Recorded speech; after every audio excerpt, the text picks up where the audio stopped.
지난주에 말씀을 봤습니다.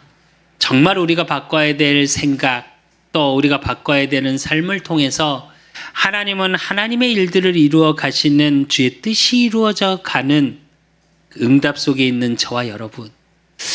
그렇다고 우리가 바꿔야 된다고 우리의 노력으로, 우리의 열심으로 우리를 쳐서 복종시키고 그건 종교입니다. 그 얘기가 아니고 복음의 능력 속으로 찾아 들어가면 돼요. 예배를 통해 주시는 말씀 속에 하나님의 은혜, 그 주의 뜻을 발견하는 지혜 속에 있으면 돼요. 그렇다면 이제 내 생각이 바뀌고 내 삶이 바뀌어지는 복음의 능력의 은혜 속으로 들어갔다면 우리는 가보지 않은 2025년, 또 우리가 걸어가 보지 못한 인생을 살아가야 될 때 무엇을 가지고 살아가야 할까요? 오늘 말씀을 통해 정말 내가 가진 것이 무엇인지 확인하는 시간이었으면 좋겠어요.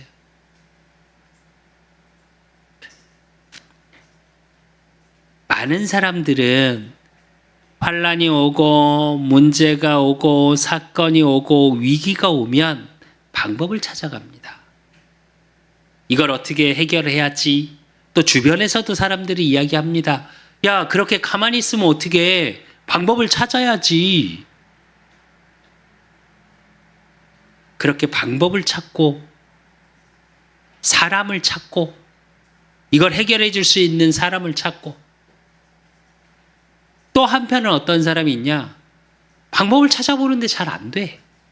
그러니까 어떻게 하냐? 놔버리죠, 자기의 인생을. 포기하는 사람도 있습니다. 그런데 여러분 너무 잘 아시는 것처럼 실제로 아무것도 없는 베이스가 없는 사람들이 성공한 사람들의 성공을 들어보면 어떠냐? 그런 많은 환난, 문제, 사건, 위기를 어떻게 만드냐? 기회로 만들어가요. 다 어렵다 그러고 막 방법만 찾아가고 때 어떤 사람은 포기하고 그러는데 그 사람들의 기본적인 생각과 그것을 움직이는 실제로 대하는 반응하는 태도는 어떠냐? 아, 이때 내가 기회로 만들어야지.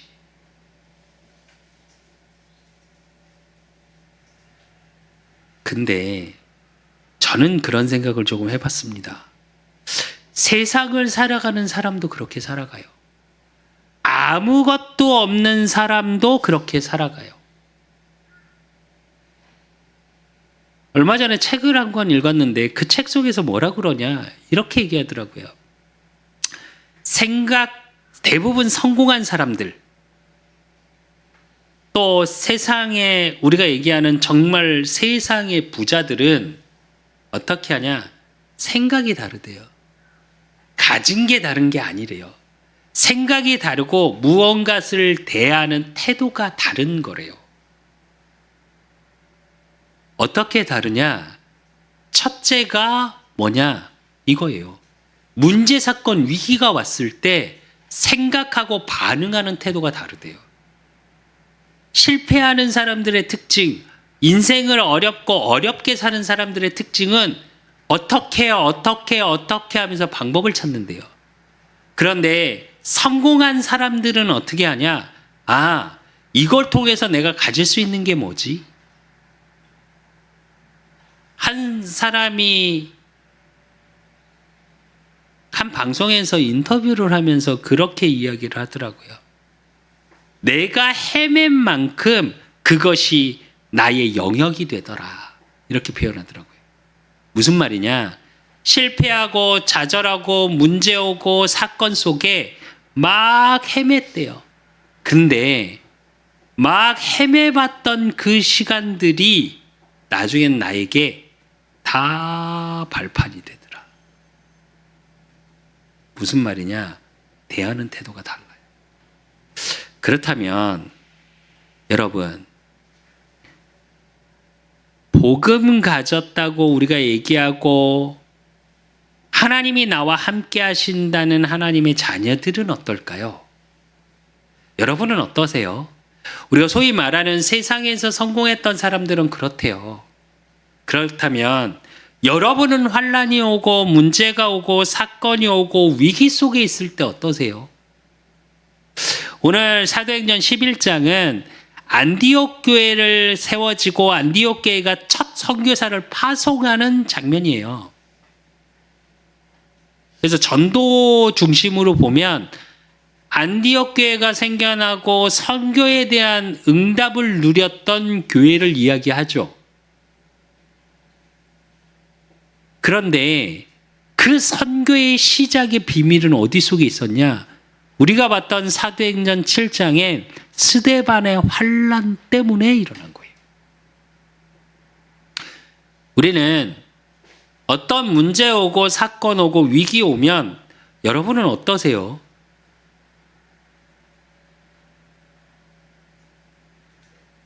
하나님 원망하지 않으세요? 제가 얼마 전에 설교하면서 말씀드렸죠. 제가 너무너무 힘드니까 첫째, 하나님 나 이렇게 했잖아요. 내 행위를 드러내더라고요. 그리고 두 번째, 그래도 목회자라고 하나님은 원망은 못하겠는데 뭐라고 하나님께 말씀드렸냐? 저한테 왜 이렇게 잔인하세요? 그랬어요, 제가. 너무 힘든 거죠. 몸으로도 힘들고 정신적으로도 힘들고 영적으로도 너무너무 버겁고. 왜 우리가 그러잖아요. 어떤 문제 사건이 오면 하나가 오질 않아요. 총체적인 난국이라고 하죠. 다 몰려오는 것 같아. 경제가 어려워지면서 개척을 하고 하나님의 은혜로 개척했다고 말은 하는데 일을 하기 시작했습니다. 그러면서 수요 예배, 금요 예배가 없어졌죠, 우리 교회가. 왜? 일을 하면서 예배를 드렸다 안 드렸다 할 수 없으니까. 그게 저한테는 사실은 굉장히 큰 무게예요. 힘겨워요, 사실은. 그 자체가. 그러면서 새벽에 한강다리를 자전거 타고 건너면서 그래도 소망 가졌어요, 1년은. 정말 그 택시비가 아까워서 돈 아끼려고 사먹는 것도 안 사먹고 자전거 타고 가면서 한강다리 위에서 한강을 바라보면서 하나님께 막 기도했었어요. 하나님, 이게 쌓여서 정말 이 복음을 증거하는 그 강단에 섰을 때 이 모든 게 저의 발판이 되게 하시라고. 1년은 소망을 갖겠더라고요. 또 1년이 지나가고 있어요. 몸은 조금씩 더 힘들어져요. 이래저래 일을 하면서 다치고 갈비뼈도 부러지고 어깨인대도 나가고 뭐 서치에서 떨어질 뻔하고 막 이러면서 몸은 자꾸 아파요. 다 표현은 못 하겠는데 족저근막력도 생기고 오래 걸으니까 양쪽 무릎은 염증이 생겨서 막 못 걸을 정도로 아프고 그래 주저앉고 막. 근데 돈은 벌어야 돼. 그러니까 나중에 어떻게 하냐. 처음에 소망 갖고 했던 제가 점점 어떻게 가냐. 다 때려치고 싶어요. 처음엔 방법을 찾다가 그 다음에 어떻게 하냐. 포기하고 있더라고요. 이 시간들이 감사하다고 말을 하고 제가 저를 돌아볼 수 있었고 제 신앙과 제 목회와 목욕자 생활을 오래 하면서 응답받았던 게 너무 많아요. 싹 없어져요. 왜 제가 서론에서 이런 고백을 하냐, 여러분에게. 목회자인 저도 그러는데 여러분은 어떠실까요?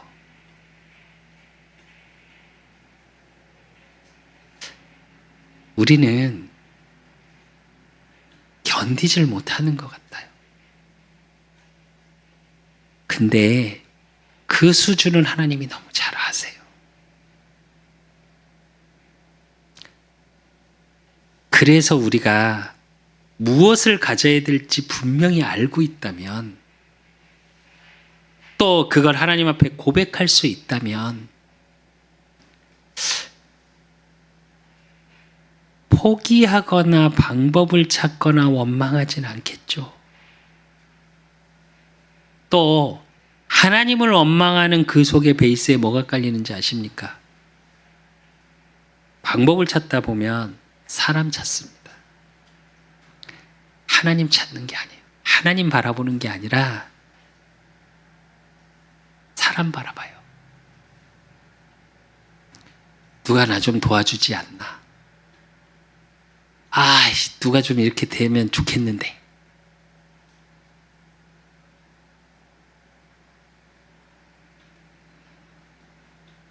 주변에서 저를 도와주겠다는 사람은 꽤 많았거든요. 그러다 보니까 그걸 의지해요. 하나님을 의지하지 않아요, 사실은. 제가 올해 들어 우리 그 사람 교회가 주의 뜻을 이루게 해달라고, 주의 뜻대로 살게 해달라고, 나의 선택이 하나님의 영광 속에 있게 해달라고 이 기도만 하자고 했던 이유는 이것 때문입니다. 우리의 걸음을 분명히 하나님은 인도해 나가시는데 그건 잘 안 보여요. 왜? 사는 게 쉽지 않거든요. 때론 눈치 봐야 되고, 정말 하기 싫은데 하기 싫은 일을 해야 하고,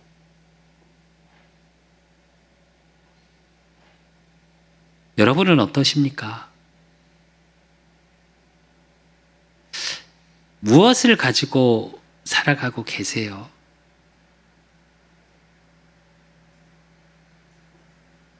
올해 그걸 새로 이렇게 만들어가는 시간이셨으면 좋겠어요. 최소한 무엇이 잘 되고 안 되고 내가 원하는 게 이루어지지 않는다고 여러분의 인생을 부정하지 않았으면 좋겠고요. 여러분을 하나님이 예수 그리스도의 십자가의 죽으심을 통해서 여러분을 구원하신 그 하나님을 부정하지 않았으면 좋겠어요. 제가 진짜 고백하자면 작년 말에 한 6개월은 하나님을 부정하면서 지냈던 것 같아요. 왜 그러시냐고. 나한테 왜 이렇게 혹독하게 하시냐고. 주변에 다른 목사님들은 이상한 목사님들도 많더만 거기는 목회가 다 잘 되는데, 거기다가 저희 동기 목사님 중에 한 목사님은 임직을 한대요. 중직자 임직을 한다는데, 하나님, 저는 성도 한 명이 없습니다.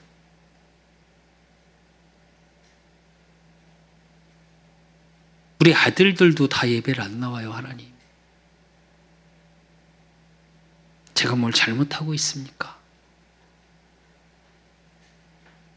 제가 못 볼 걸 보고 있습니까? 제 중심이 다른 데 있습니까? 막 이랬어요. 어제도 새벽 3시쯤 잠이 깼습니다. 3시 반쯤. 근데 제가 하나님께 기도하면서 뭐라고 기도했냐. 3시 반쯤 깼는데 제 머릿속에 어떤 게 있냐. 뭘 해 먹고 살아야 되지? 제가 그러고 있더라고요.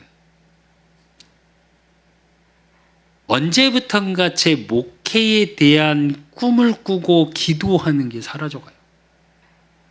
왜냐? 경제적 문제, 지금 당장 눈앞에 와 있는 문제. 사실은 진짜로 당장 빚을 또 져야 되는 상황이거든요, 제가. 이사도 해야 돼요. 이사 갈 집도 없어. 돈은 얼마 없어. 어떻게 해야 하지? 뭘 해 먹고 살아야지.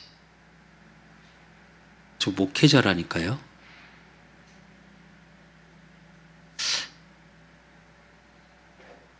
그러다가 회개했습니다, 하나님께.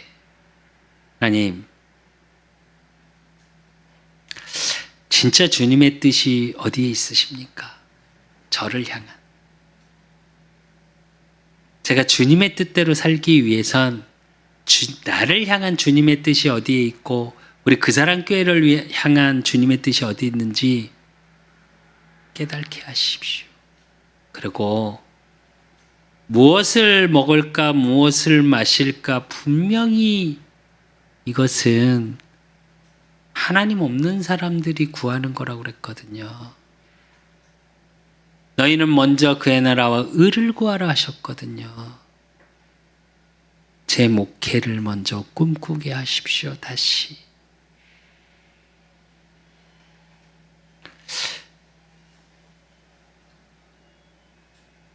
그 기도를 하면서 제가 그랬어요. 하나님, 이렇게 연약한 나입니다. 이렇게 부족하고 악한 게 접니다, 하나님.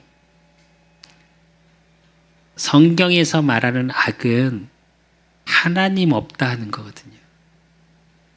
무엇을 먹고 살아야 될까, 당장 어떻게 해야 될까 방법을 찾다 보면 하나님은 없게 됩니다. 내 삶을 포기하고 있다면 그것도 하나님이 없는 겁니다. 또 세상에서 말하는 문제를 기회로 만들어야지. 정확히 말씀드릴게요. 그건 하나님의 의가 아니라 나의 의를 드러내는 거예요. 저와 여러분은 어디 속으로 들어가야 되냐? 내가 무엇을 가졌는지, 내 삶이 어떤 삶 속에 있어야 하는지를 확인하는 시간이셨으면 좋겠어요. 그래서 오늘 우리가 봐야 될 게 성령께서 내주하고 계시고, 그러니까 내 삶이 나를 드러내고 내 의를 드러라고 교만한 자의 삶이 아니라 겸손한 삶이 되어야 하고, 그러므로 저와 여러분의 삶이 어떤 삶이냐? 하나님의 사랑과 위로 속에 있는 삶이요, 나를 통해 하나님의 사랑이, 위로가 전해지는 삶이 되셔야 돼요. 그래서 오늘 말씀을 통해 여러분이 먼저 위로받으셨으면 좋겠어요. 여러분이 먼저 정말 하나님 자녀로 환난 속에 있는 자가 아니라 환난을 통해 하나님의 뜻이 이루어지는 증인의 자리에 서는 자. 그래서 여러분이 가는 현장마다 오늘 결론에서 보겠지만 교회의 성장을 이루는 주역의 응답을 누리셔야 돼요. 여러분 때문에 교회도 살고요. 여러분 때문에 여러분의 업이 살고요. 여러분 때문에 여러분 가정 가문이 살아나야 합니다. 교회라는 건 제가 늘 말씀드리지만 보여지는 유형의 교회와 보이지 않는 무형의 교회가 있어요. 하나님 자녀 한 명 한 명이 보이지 않는 무형의 교회예요. 그게 더하여 지더라의 응답을 누리셔야 돼요. 근데 참 그러지 않았으면 좋겠는데 그 더하여 지기 위해서 저와 여러분에게 하나님이 주시는 하나님의 방법이 뭐냐? 환난이에요. 우리는 이해할 수 없지만 하나님은 하나님의 일들을 이루어 가시기 위한 우리에게 가장 좋은 것으로 인도해 나가고 계시는 겁니다. 그걸 확인하기 위해서 반드시 가져야 될 오늘 첫 번째가 뭐냐? 성령의 내주예요. 오늘 사도행전 11장 23절에 보면 사도행전 11장 23절에 보면 그가 이르러 하나님의 은혜를 보고 기뻐하여 모든 사람에게 굳건한 마음으로 주와 함께 머물러 있으라 권하니 이래요. 주와 함께 있는 거예요. 함께 있다라는 말의 의미는 뭐냐? 로마서 8장 29절에 30절에 보니까 하나님이 미리 아신 자들을 또한 그 아들의 형상을 본받게 하기 위하여 미리 정하셨으니 이는 그로 많은 형제 중에서 맏아들이 되게 하려 하심이니라. 또 미리 정하신 그들을 또한 부르시고 부르신 그들을 또한 의롭다 하시고 의롭다 하신 그들을 또한 영화롭게 하셨느니라 이래요. 하나님이 주님이 함께 하신다라는 임마누엘의 축복의 이게 비밀이에요. 성령이 내주한다는 비밀이에요. 그리스도의 형상으로 의롭다 하시고 영화롭게 하는 것.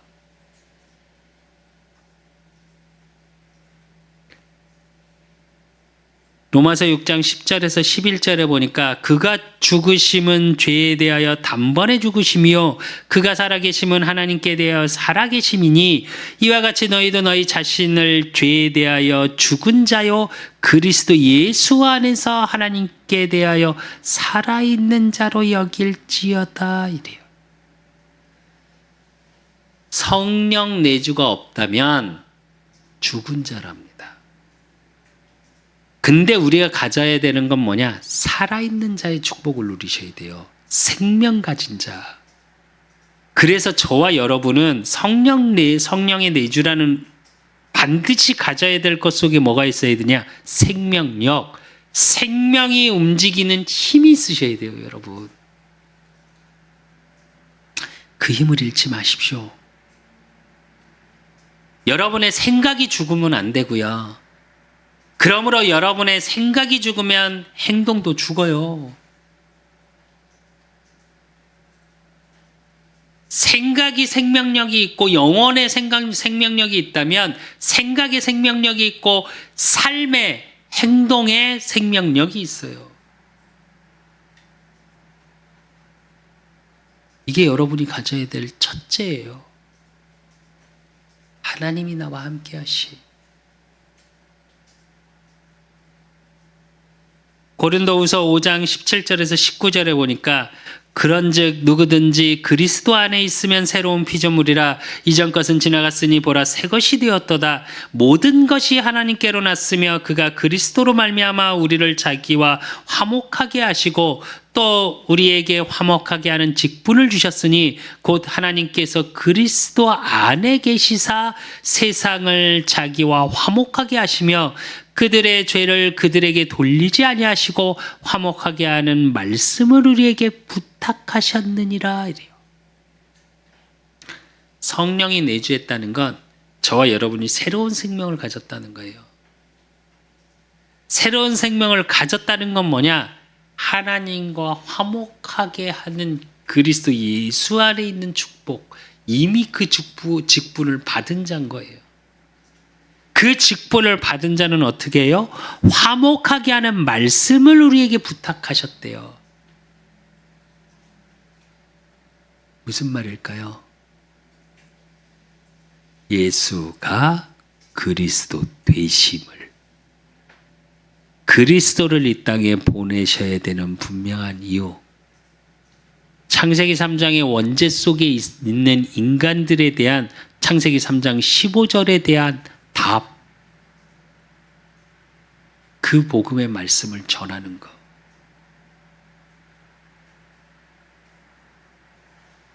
성령이 내주했다는 건 단순히 내 혼자 구원받았다라는 게 아니라니까요, 여러분.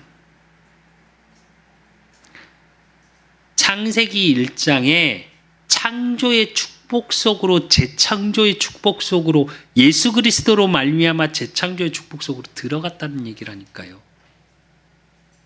그래서 여러분을 통해 복음의 창조력 속에 있는 거예요. 그러니까 늘 생명력 속에 있는 거예요. 혹시 여러분이 환난 위기 속에 포기되어지십니까? 힘들어지십니까? 예수 그리스도를 고백하세요, 입술로. 그러면 여러분 안에 생명력이 살아나게 하신다니까요. 그게 성령이 내주한다는 거예요. 여러분 잘 사셨다니까요. 요즘 그러죠. 세상이 정상이 아니라고. 어제도 잠깐 교회 와서 기도하고 뭐 이렇게 예배 준비하고 설교 준비하고 하나님 앞에 기도하고 있는데 1층에 이제 부동산 사장님이 올라오셨어요. 그러더니 뭐라 그러냐. 이놈의 세상이 정상이 아니래요. 이게 어떻게 세상이 이러냐요. 저도 맞다 그랬어요. 세상이 정상적이지 못한 것 같다고. 그러면 그 정상적이지 않은 세상에서 다 자기 말만 하고 자기 이익을 위해서 막 여론몰이를 하고, 요즘 그런 말도 많이 하죠. 집단 이성. 집단의 이성이 맞으면 맞는 것처럼, 그것이 집단 정의로, 집단 윤리로.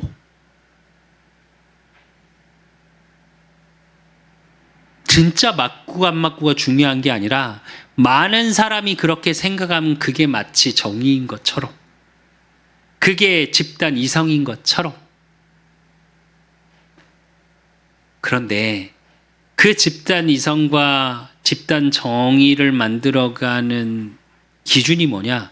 나의 이익을 위해서.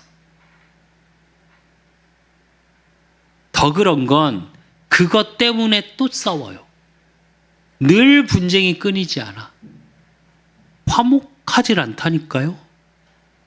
본인도 본인 자신하고 화목하지 못하고, 관계도 화목하지 못하고, 시대도 화목하지 못하고,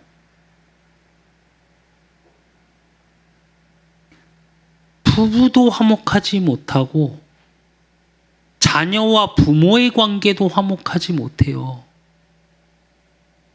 그게 왜 그러냐? 하나님하고 화목의 관계가 끊어진 인간은 그럴 수밖에 없어요. 자기의 이익대로 행하고자 하느니라. 생각이, 마음이, 태도가 바뀌어질 수가 없어. 성령이 내주한다라는 말, 그것을 확인한다는 말은 어떤 의미냐? 이게 바뀌는 겁니다. 제가 지난주에도 말씀드렸죠. 한 장로님이 그런 얘기를 하셨다고. 자기밖에 모르고 찔러도 피 한 방울도 안 나온다는 소리를 듣던 제가 교회의 필요가 보여요. 사람들의 필요가 보여요. 그게 너무 감사합니다. 이렇게 고백하셨다고. 여러분은 어떠십니까? 하나님이 지금 나와 함께 하신다는 사실 때문에 여러분 마음이 화목하십니까?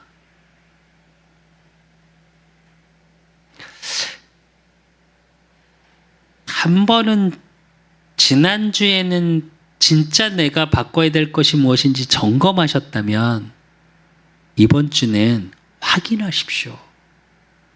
말씀을 가지고. 그래야 여러분의 삶이 교만한 삶이 되지 않고 겸손한 삶이 되어져요. 오늘 사도행전 11장 24절에 보면 바나바는 착한 사람이요 성령과 믿음이 충만한 사람이라 그럽니다. 근데 바나바라는 인물을 얘기하면서 첫 번째 얘기하는 게 뭐냐? 착한 사람이에요. 여기서 착한 사람의 원어적인 뜻이 무슨 뜻이냐? 하나님의 일에 유익한 인간의 성품이나 사역을 이야기하는 겁니다. 그러면 하나님의 성향은 어떤 성향일까요? 예수 그리스도 복음의 기준으로 보이시면 돼요. 무슨 말이냐? 하나님의 인간을 형상에 입고 와서 죄 문제를 해결하기 위해서 하나님이 자기 자신을 십자가에 못 박혀 죽이기까지 하십니다.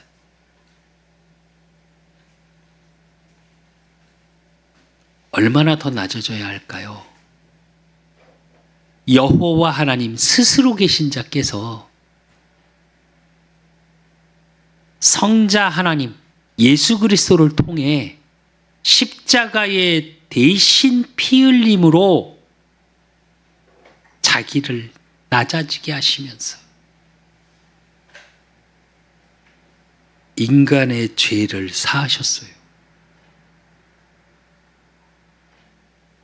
그 복음의 비밀을 알고 마음으로 믿어 입술로 시인하여 영접하는 자 곧 그 이름을 믿는 자들에게는 하나님의 자녀가 되는 권세를 주셨나니 하나님의 자녀가 됐습니다. 그런데 우리가 우리를 높일 게 뭐가 있을까요?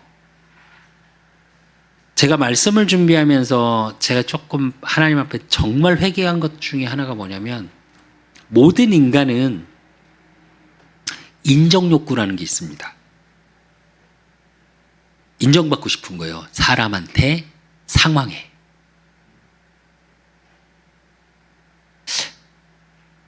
제가 자신이 참 작은 자라고 느끼는 것 중에 하나예요, 이게. 일용직 일을 하다가도 막 이렇게 하면 처음에는 저도 진짜 아무 말 안 했었거든요. 근데 어떻게 되냐, 나중엔 제가 한 줄 몰라요. 다른 사람이 한 것처럼 되더라고요, 다. 그러니까 어느 순간부터 어떻게 되냐, 제가 했다는 걸 자꾸 어필하고 있더라고요, 제가. 맞는 거냐? 틀린 겁니다. 그러니까 한쪽에서 저를 싫어해요. 맞는 건데 싫어해요. 안 해야 되겠다. 그런데 때론 또 드러나요. 제가 말씀을 드리면서 회개한 게 뭐냐? 그 부분이에요.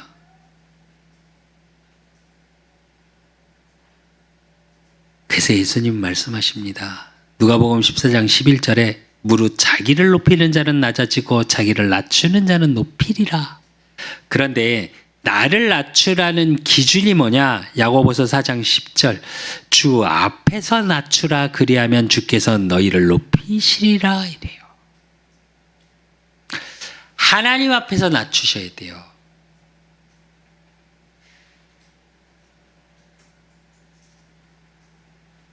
베드로전서 5장 5절에서 6절에 보니까 젊은 자들아 이와 같이 장로들에게 순종하고 다 서로 겸손으로 허리를 동이라. 하나님은 교만한 자를 대적하시되 겸손한 자들에게는 은혜를 주시느니라. 그러므로 하나님의 능하신 손 아래서 겸손하라. 때가 되면 너희를 높이시리라 그래요. 하나님 앞에 낮아진다는 의미가 이 의미예요.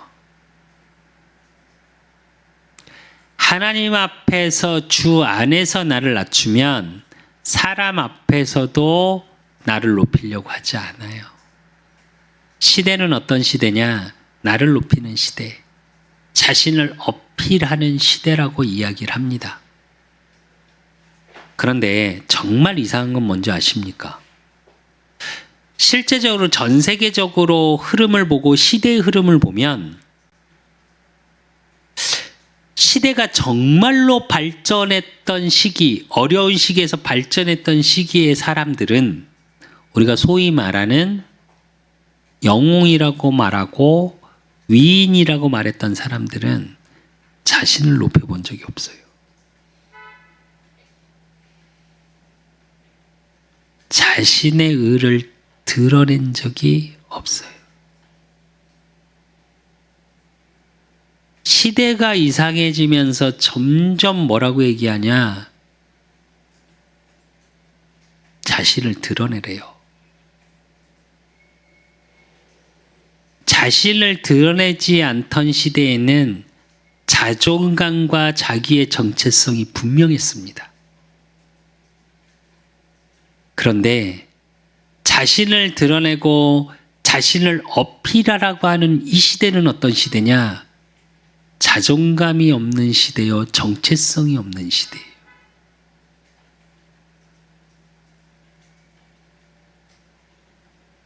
더 웃긴 거, 어른들의 이야기를 듣지 않습니다. 요즘 젊은 세대는.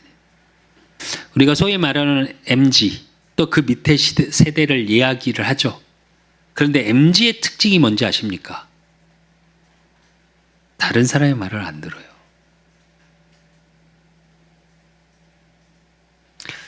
공감의 시대라고 이야기를 하고 공감해야 된다고 얘기하고 SNS에서 좋아요를 누르고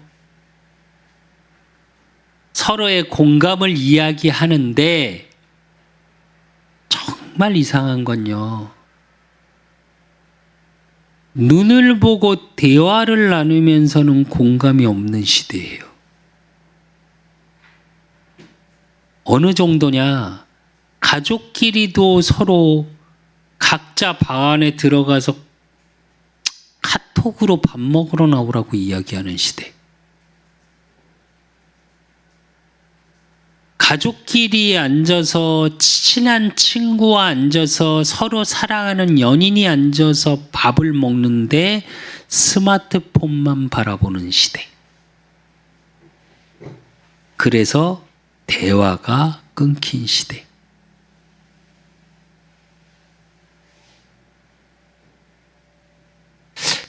이해가 되십니까, 여러분은? 뭐가 앞뒤가 하나도 안 맞잖아요. 이야기를 계속 하는 거에 비해서 또 SNS나 많은 방송이나 이런 데서 막 이야기하는 거하고 시대 흐름이 너무 안 맞잖아요. 그렇지 않으세요, 여러분은? 여러분은 그런 거 안 느껴지십니까? 제가 우리 아들들하고 되게 좀 많은 걸 나누려고 애쓰고 또 우리 너무나 감사한 게 우리 아들들도 저하고의 그런 대화들을 잘 해주고 이야기를 하잖아요. 이제 우리 수창이가 30을 넘어가고 우리 수철이가 우리 수연이는 이미 30이 넘어갔고 29이고 우리 막내가 이제 군대 가서 22살이고 그래서 1대1로 여행도 가고 뭐 카페도 가고 캠핑도 1대1로 우리 아들들하고 1대1로 여행도 가고 캠핑도 가고 이러거든요. 1대1로 커피 마시고 얼마 전에 우리 셋째 수철이가 또 뭐 차 마시실랍니까? 이러고 나와가지고 같이 차 마시고 이야기를 하고 이런 얘기를 하잖아요. 신기하대요. 반대로 얘기할게요. 정상인 거잖아요.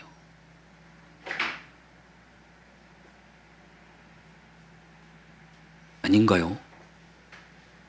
주 5일 시대가 열리면서 가족과 함께 사람들이 살아야 한다고 이야기하잖아요. 요즘 젊은 세대들 자기 애한테 완전히 매달려 살거든요. 근데 이상하죠. 아이가 조금 자라면 아이하고 대화가 안 되는 시대. 뭐가 이상하지 않으세요? 아니 저만 해도 제 세대만 해도 부모님이 먹고 살기 너무 힘겨웠던 시대예요. 그래서 대화를 할 수 없는 시대였어요. 그런데 그 세대는 부모님들과 잘 지냅니다.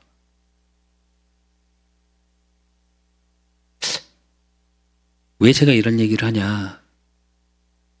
내 의견을 드러내고 내 기준으로 모든 것이 바뀌어 버리니까 겸손은 없고요. 교만만 있어요. 교만이 있으니까 뭐가 생기냐? 원망해요, 서로. 더 좋은 것만 봐요. 그리고 내가 어떻게 했는데만 남아있어요.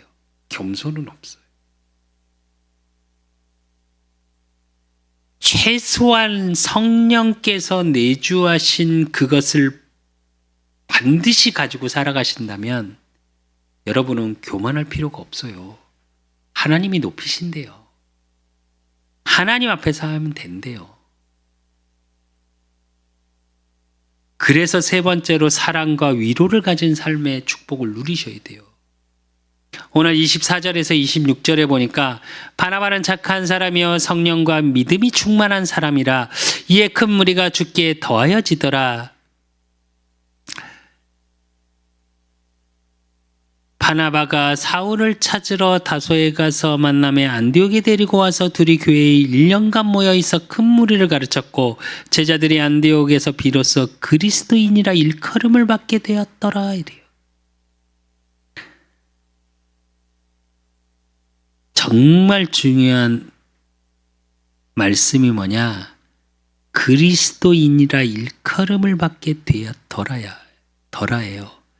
바나바와 바울이 무엇을 보여줬냐? 그리스도인의 삶을 보여준 거예요. 여기서 가르치다는 복음의 의미를 가르쳤다, 이야기했단 얘기고요. 그들의 삶을 통해서 복음적인 삶에 대한 의미를 가르친 거예요. 모범을 보였다, 이런 뜻이 같이 있습니다. 그런데 그 사랑은 어떤 사랑이냐? 그 모범은 어떤 모범이냐? 마태복음 22장 36절 38절에 보니까 예수님께 율법학자가 물어봅니다.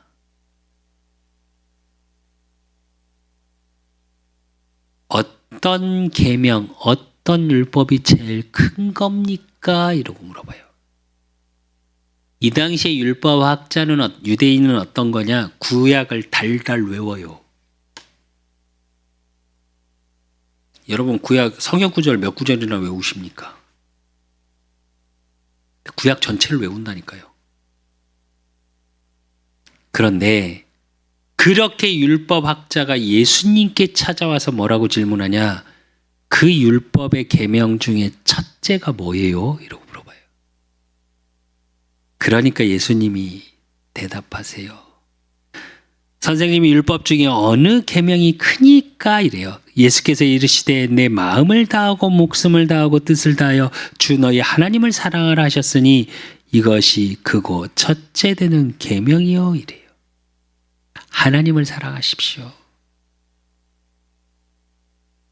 여러분의 삶의 첫째는 어디 속에 있어야 되냐? 하나님 사랑 속에 있어야 돼요. 그리고 두 번째는 뭐냐? 마태복음 22장 39절에 40절 둘째도 그와 같으니 내 이웃을 내 자신같이 사랑하라 하셨으니 이 두 계명이 온 율법과 선지자의 강령이니라 이래요. 여러분 자신을 사랑하듯이 주변을 사랑할 수 있어야 돼요. 이 사랑은 어떤 의미를 품고 있냐? 영혼에 대한 우리말로 얘기하면 측은지심이에요. 이게 있어야 되지 않을까요? 여러분 자신을 사랑하는 것 같이 누가 그러시더라고요. 내 자신 사랑 못하겠는데 마음에 드는 게 하나도 없는데 아니요. 여러분 그러시면 안 돼요. 여러분 자신 사랑하셔야 돼요. 왜? 하나님이 여러분 한 명 한 명이 천하보다 귀하다 그랬는데요. 내 사랑하는 자여 그러셨는데요. 성령께서 내주하시는데요. 얼마나 소중합니까? 그것처럼 여러분을 하나님의 자녀 삼으시고 예수 그리스도의 십자가에 죽으시면서까지 여러분을 하나님 자녀 삼으시고 사랑하신 같이 여러분도 주변을 좀 보셔야 돼요. 그렇게. 그리고 그 사랑은 어떤 사랑이냐? 고린도전서 13장 4절에서 7절에 보니까 사랑은 오래 참고 사랑은 온유하며 시기하지 아니하며 사랑은 자랑하지 아니하며 교만하지 아니하며 무례히 행하지 아니하며 자기의 유익을 구하지 아니하며 성내지 아니하며 악한 것을 생각하지 아니하며 불의를 기뻐하지 아니하며 진리와 함께 기뻐하고 모든 것을 참으며 모든 것을 믿으며 모든 것을 바라며 모든 것을 견디느니라 그랬어요. 하나님의 사랑받은 저와 여러분의 삶은 무엇을 가지고 살아가냐? 모든 것을 참을 수 있고 모든 것 속에서 하나님이 나와 함께 하심의 성령 내주의 비밀을 믿을 수 있고 모든 것을 바라며 그 속에서 하나님의 뜻을 이루어 가실 거라는 것을 바라고 모든 것을 견디느니라. 즉 반드시 응답의 시간표는 온다는 겁니다. 그 힘, 견디는 힘이 어디서 나오는 거냐? 하나님의 사랑받은 자, 또 하나님을 사랑하는 자, 그 속에서 나온다는 거예요.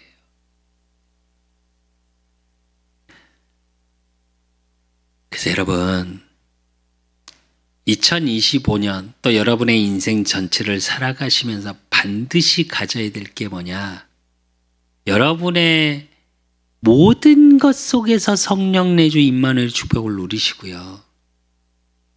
여러분을 드러내는 게 아니라 하나님이 나와 함께 하심으로 이루어져 가는 삶이기 때문에 겸손할 수밖에 없어야 되고요. 그 겸손할 수 있는 힘은 뭐냐? 사랑받은 자요 위로받은 자가 저와 여러분이기 때문에 여러분의 삶은 그 하나님의 사랑 안에 하나님의 위로 안에 있는 삶이셔야 돼요.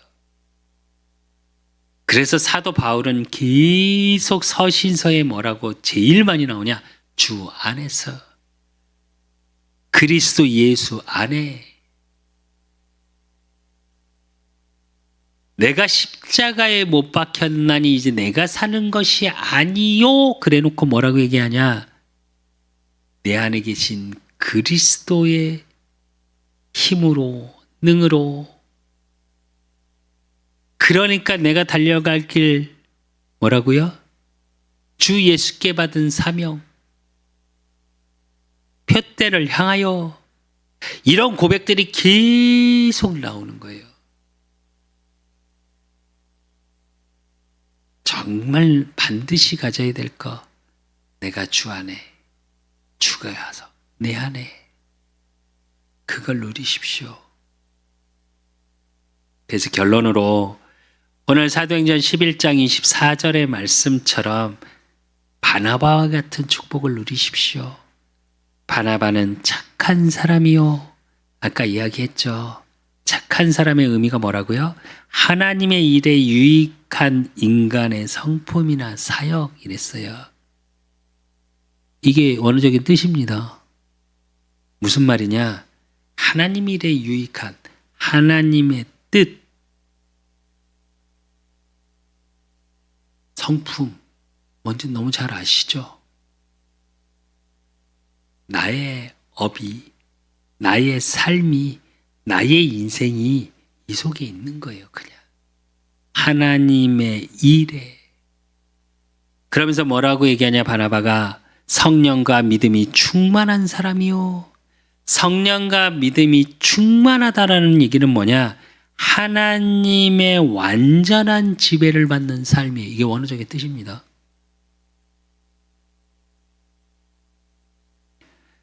우리는 세상의 지배를 받죠. 돈의 지배를 받죠. 사람의 지배를 받죠.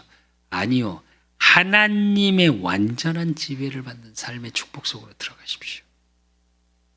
그러면 여러분의 삶이 어떻게 되냐? 큰 무리가 주께 더하여지더라 이래요. 여러분의 모든 만남이, 또 여러분의 모든 삶이 풍성해지는, 교회 성장, 여러분 자신이 성장하고 여러분이 섬기는 교회가 성장하는 축복 속에 있게 되는 겁니다. 그래서 여러분이 성장의 주역이 되셔야 돼요. 여러분이 가정을 살리고 여러분의 업을 살리고 여러분이 섬기는 교회 성장의 주역이 되셔야 돼요.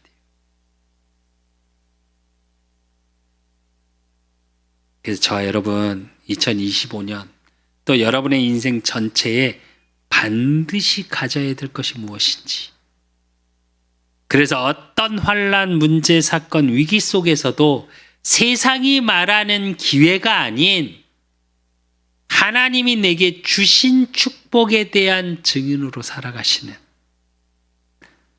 저와 여러분이 되시기를 예수 그리스도의 이름으로 축원드립니다.